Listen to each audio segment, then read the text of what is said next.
Hello and welcome to the North Coast Journal Preview, where we take a look at the stories being followed in the current edition of the North Coast Journal. I'm your host, Dave Frank, and I'm joined this week by Thad Greenson, news editor, and Jennifer Famiko Cahill, joining us from the Humboldt County Fair. Welcome, guys.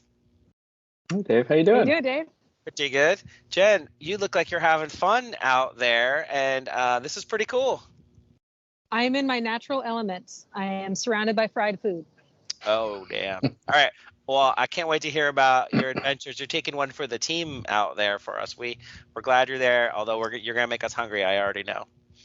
Why don't you tell us what is on the cover of the North Coast Journal this week? Yeah, Dave, this week we have a story that I wrote about a dust-up at last week's Humboldt County Planning Commission meeting. So it was the August 18th meeting when a issue that apparently has been kind of bubbling under the surface just kind of spilled into public view in rather explosive fashion. Well, from the preliminary information that I got out of there, it seems like it was pretty much of a mess of a meeting with a backstory where community trust is at stake. Why don't we start from the beginning? What is the basic details of the Planning Commission meeting that occurred? Yeah, so I'll try to keep this as simple as possible because land use and planning stuff can get quite technical and rather dull in certain places unless you're in the midst of it or it's your project. But essentially, a very prominent local developer, Travis Schneider, who is in the midst of working on his new family home. So he's building an 8,000 square foot home on a property kind of in the Bayside area south of Indianola Cutoff near Fay Slough. And it is on the location is on an environmentally sensitive habitat. I mean, abuts an environmentally sensitive habitat, and also a culturally sensitive area. It's part of the property is over what used to be a former Wiat village site, and so when he started the process some years ago of planning this family home and then later started building it, certain provisions or protections were put in place, that he had to leave a buffer between a wetland, a buffer between an environmentally sensitive habitat, and then make sure the plans of both the house footprint, but also landscaping and work on the property did not affect this Wiat cultural site. So fast forward toward late last year, in December, it was discovered that the work on the Schneider property did in fact kind of change the footprint of his initial house plans. So the house's foundation is now kind of entering into some of those restricted areas. And then he had also cleared native blackberry bush and other vegetation from the environmentally sensitive habitat areas, and then also over that aforementioned cultural site. So when the county planning and building department discovered that this had happened, they issued a stop work order on the project. He apparently continued working on it for several weeks while, quote, seeking clarity from the county, which, in the words of planning director John Ford, probably caused some additional heartache for parties involved. So then after work finally was stopped, I believe in February on the home, there's kind of the parties involved have to go through a mitigation process then. And so what they did was they brought in the Wiat area tribes, which is the Wiat tribe, the Blue Lake Rancheria, and the Bear River Band of Ronerville Rancheria. And so those three tribes then were brought in to consult with the county planning department on both what could be done to mitigate to repair any damages that had been done by by this work that kind of either crossed the boundaries of what was permitted or was totally unpermitted. I forgot to mention in one case he built an access road on the property that was totally unpermitted and also crossed over into some of these kind of forbidden areas. So these three tribes then consulted with county planning, consulted with Mr. Schneider about kind of how to repair the damage done, and then also to make sure that future work doesn't kind of have the same problems and cause additional damage. And they went through kind of a lengthy process, brought in an archaeologist to review see whether any damage was done to the cultural site. It looks like none was, which is good news. So these parties all kind of, I think in July, the Wiyot tribe and the Blue Lake Rancheria sent a joint letter kind of outlining the mitigation measures they felt would be appropriate. And then all the parties got together on August 2nd and had a big meeting, after which apparently there was kind of a starkly different view of what had transpired. The Wiyot tribe and the Blue Lake Rancheria's representatives who I spoke to said, they felt very strongly that a framework had been agreed upon at that meeting of what acceptable mitigation measures would be, but not kind of a finalized agreement that really goes into the level of detail needed to really stake out what these mitigation measures would be and enforcement mechanisms for them, and the minutia of kind of who would pay for monitoring, who would pay for certain mitigation things. And Mr. Schneider and his representatives in the county believed, well, this is done. We've got a formal agreement in place. And so they agendized it for the August 18th Planning Commission meeting, where all of these issues came to a really startling head really quickly. So this is where the drama starts to get a little kind of, I don't know, I don't even want to put a qualifier on there for you. It's dramatic. But the idea in general, what you said was that there's a tentative plan from the perspective of Mr. Snyder and the county, but that there's still details to work out from the perspectives of the tribal community. And so they're in this meeting. Leading up to that meeting, there was a public comment period. So can you tell us a little bit about the public comment period, or at least a chance for additional contributions for the meeting? So tell us a little bit about the meeting and the fireworks. Yeah. So after the staff report posts for the commission meeting, then there's a public comment window when folks can submit additional comments for the record for the commission to consider. And so both the Blue Lake Rancheria and the Wiyot tribe submitted comment letters, as did the California Coastal Commission, right before that deadline came, and basically saying, you can't approve this. There's lots of details that need to be worked out in various ways. And so, the Wiyot tribe and Blue Lake Rancheria were saying, this thing provides that there will be tribal monitoring, but it doesn't provide who will actually do that monitoring and who will pay for it. The agreement provides that there will be a conservation easement held by the tribes, but who's really going to actually hold that easement and file it and all that stuff. And so basically saying, yes, this framework is in place, but we're going too fast and we need to work out additional things. And the Coastal Commission basically weighed in saying, look, you've got egregious violations on this property in our view. And parties involved are saying that mitigation measures haven't been finalized, so you need to hold off, or we recommend you hold off.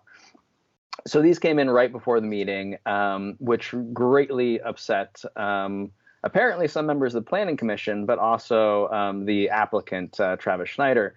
So a representative of his, Tina Christensen, a prominent local realtor, read a letter from him and his family to the commission, talking about just, how unfairly he felt like he'd been treated, how, his children were in tears at learning about the new delay on construction of their new home and stuff like that. And then Tina Christensen really seemed to throw some gasoline on the proverbial fire by out and out calling the two tribes liars and saying that their representatives were lying about what had happened at that meeting. The commission chair, Alan Bongio, who I think it's worth noting is the first district appointee. So he represents the county's first supervisorial district, on the commission, which that district includes Lolita and the Table Bluff Reservation of the Wiyot tribe. But he, said that he's been following this very, very closely since the beginning, has visited the site numerous times, has talked to Mr. Schneider numerous times, and very much seemed to fall in line with the talking point that the tribes were being dishonest, and made some comments that tribal leaders found kind of egregiously offensive about referring to local tribes in a catch-all term as Indians, and saying, that they were playing games, that they were essentially trying to, he didn't use the word extort, but he was implying that they were trying to extort more out of Travis Schneider, and that they'd come with this list of demands and Schneider's had agreed to them. That the tribes didn't expect that they would agree to all these demands. And so as soon as Mr. Schneider did agree to all these demands, that then they wanted more, and really kind of questioning their integrity, their honesty. And after which, both the Blue Lake Rancheria and representative of the Wiyot tribe represented to me that their faith in the Planning Commission is severely shaken. And I don't think it can be kind of understated that the Planning Commission in Humboldt County has the most control over land use decisions throughout the county, and these land use decisions are almost entirely in ancestral Wiyot territory. And so having these groups at odds, and not just at odds over a single project, but questioning each other's integrity and using language that that some find deeply offensive, is really problematic and raises a bunch of questions about how we move forward as a county and as a community to make these decisions in the future. So this meeting, thank you so much too for the clarity and sort of neutrality involved in just assessing where we are. There was inflammatory perceptions, at least. Inflammatory language was used, divisive language, mistrust stoked, and unfortunately is our current sort of status now. So what did they end up doing? How did they end up leaving it? And what can we expect next in this issue? Small picture issue, and then we could talk about big picture. Yeah. So the meeting ended with Commission Chair Bongio basically moving that they accept staff's recommendation and accept the mitigation measures that the two tribes, the Trinidad Rancheria and the Blue Lake Rancheria and the Wiyot tribe had deemed insufficient. So Commissioner Bongio moved that they just move forward with those, and the commission split in a 3-3 vote with Bongio, Mike Newman, and Thomas Mulder voting in favor. And so then the commission was kind of at a stalemate with itself, and then Commissioner Noah Levy and Commissioner Brian Mitchell kind of stressed the point that this decision is ultimately going to appeal to the Coastal Commission. The Coastal Commission is telling the commission, the Planning Commission, that it shouldn't move forward. And so it kind of seems like a fool's errand to move this thing forward, to have it appeal to the Coastal Commission, which has already told you they feel like the work you've done to this point is insufficient. And so they said it's probably in everybody's best interest, including the applicant, Mr. Schneider, to go back to the drawing board and see if we can work out an agreement that's acceptable to all the parties involved. And so what the commission ultimately did was voted 5-1 with Bongio dissenting to give this thing another 2 weeks. So essentially to give the Schneiders 2 weeks to work with the Wiyot tribe and the Blue Lake Rancheria to see if they can come to an agreement. Gotcha. That's where we stand. So we'll know in a couple of weeks if they were able to come to terms. And I know that part of the story, and we're about to reach the end of our time here, but part of the story is that the third tribe, Bear River, they have a slightly different take on what mitigation or remediation or resolution steps might be necessary. So there'll be a third voice in the conversation over the next couple of weeks. So we really do look forward to you, following up and keeping us in the loop on how this goes, because it's going to have implications for any and all Planning Commission decisions going forward. I think that's sort of the unstated premise here, unfortunately. Yeah, definitely. And I'd say also, potentially ramifications for just the intergovernmental relationships between the county of Humboldt and at least these two tribes. Yeah. Well, thanks again, Thad. We appreciate you. Yeah, thanks. Jen, sorry to leave you alone there down there in Ferndale. What is going on out there? What do you got going on? What are you going to share with us today on the Arts and Features beat? Well, you might hear some background noise because I am in the middle of the sort of like outdoor food court that is the center of the fair. And if you hear a buzzing, it's probably either the funnel cake stall over at about 11 o'clock for me, or it's the people using a drill bit in order to make curly fries over at sort of like maybe like 6 o'clock for me. Just rub it in, Jen. Yeah. Watch those potato skins fly. I know I'm out here and suffering, but that's what I have to do for journalism. Oh, no. It's been kind of cool. Well, I should say that I went this time last week. I went alone to the fair to eat, which is the saddest thing you've ever done. Just sitting alone eating at the fair. Or is it sad? But my coworkers are too smart now. They won't come with me. Because it's all fun and games until I make you eat one more deep fried food and you just cannot handle it. Everybody's having a good time until that second deep fried Snickers, and then there's tears. But now that everybody's wised up and won't go with me, we've gone through and tried all the fair food to see which one is worth your money, which one is worth your dignity, because listen, eating the jumbo corn dog is not classy no matter how you go at it. But this time I kind of went through to see what's new at the fair and kind of what is something special that you can only have when the fair is in town.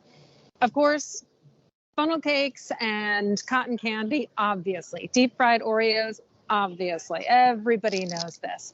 If you're not sure whether or not you want a deep fried peach with ice cream on it, I can't help you. I cannot. But there are some kind of cool new additions. And one of the things that I really enjoyed is that there are some local businesses local to Humboldt that are around. One of them being the Pacific Wing Stand, which is as you walk in and you sort of bear right to go through the loop, you'll see this stall next to a catering truck. And the catering truck looks very schmancy, and it is schmancy. It is the Hale Aina Catering Company. And it is from Hawaii, still has the 808 on the phone number.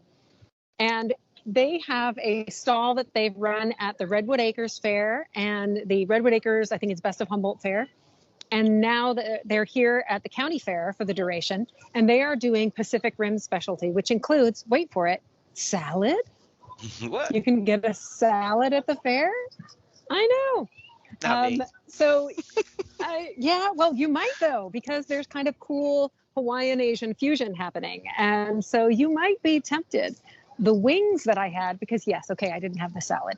The wings, the Chinese 5-spice marinated wings, everything is cooked over a grill, so a char grill, instead of deep fried. And they're tossed in a really lovely cilantro, citrus, and peanut sauce. So they're sweet and they're spicy and they're flavored all the way through the wing, and they fall apart so nicely. If you need crispy skin, the one that's tossed in peanut sauce is not the one for you. But if you just want that like deep chicken wing flavor and you want to just sit there and get messy, that is the one for you.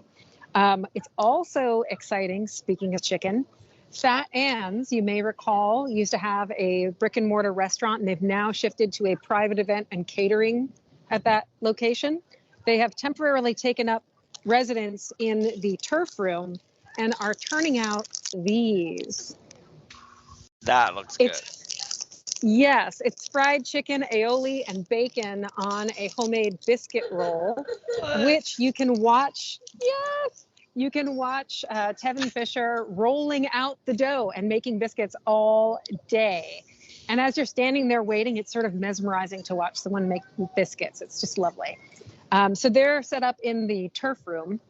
And then over by the schoolhouse, well, actually, I should say right by me, Taqueria Martinez is over here, and they have really lovely Azteca asada burritos. I highly recommend you.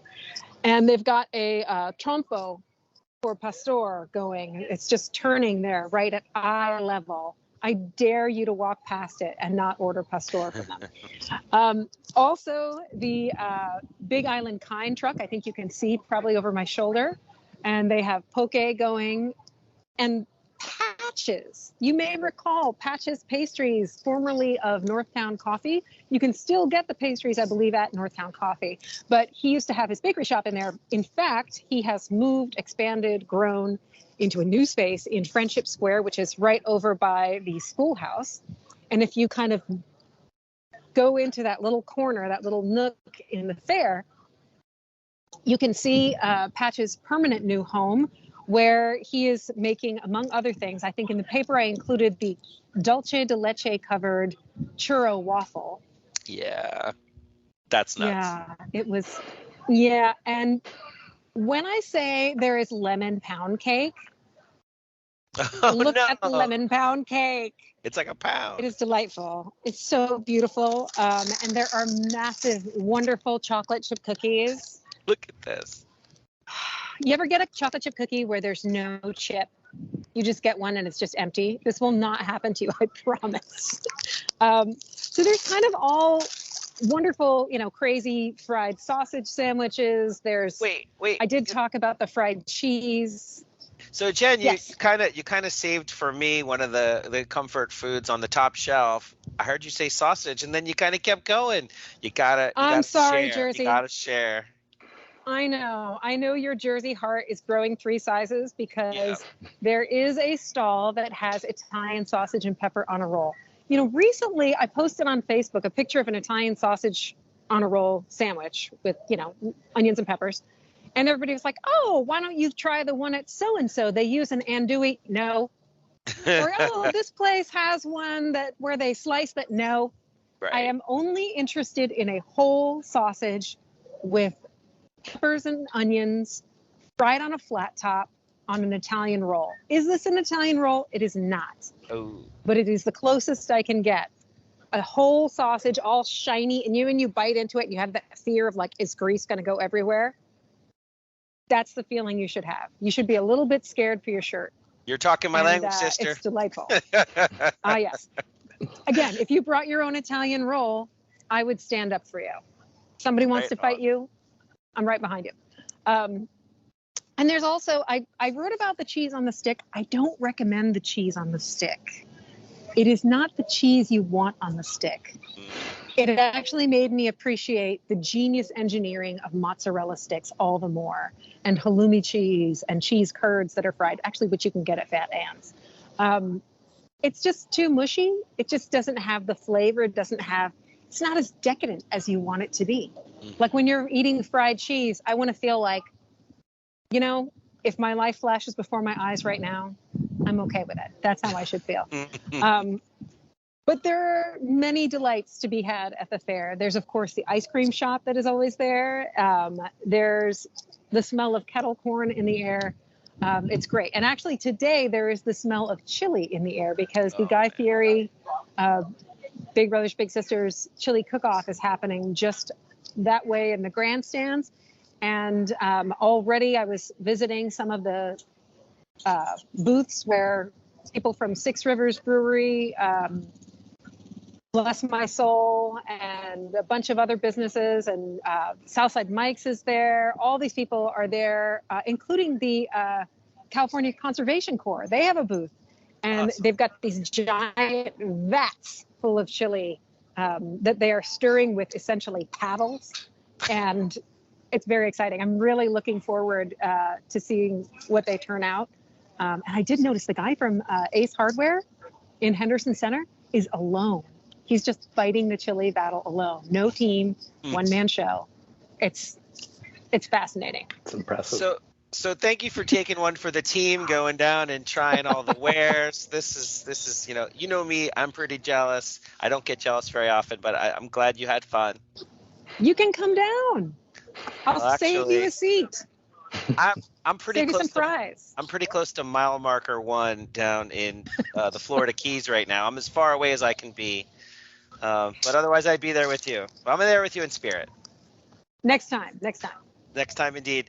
Well, unfortunately, that's all the time we have this week. Thad and Jen, thank you so much. We love connecting with you guys and hearing about what's going on in the county. Pleasure. Good to see you. Until next time, North Coast Journal is available on newsstands now. Pick one up. Also available online 24/7. So stay informed, please. Thank you out there for listening. Thanks again, Thad and Jen. And we will talk to you guys again next week. Take care till then. See you next week.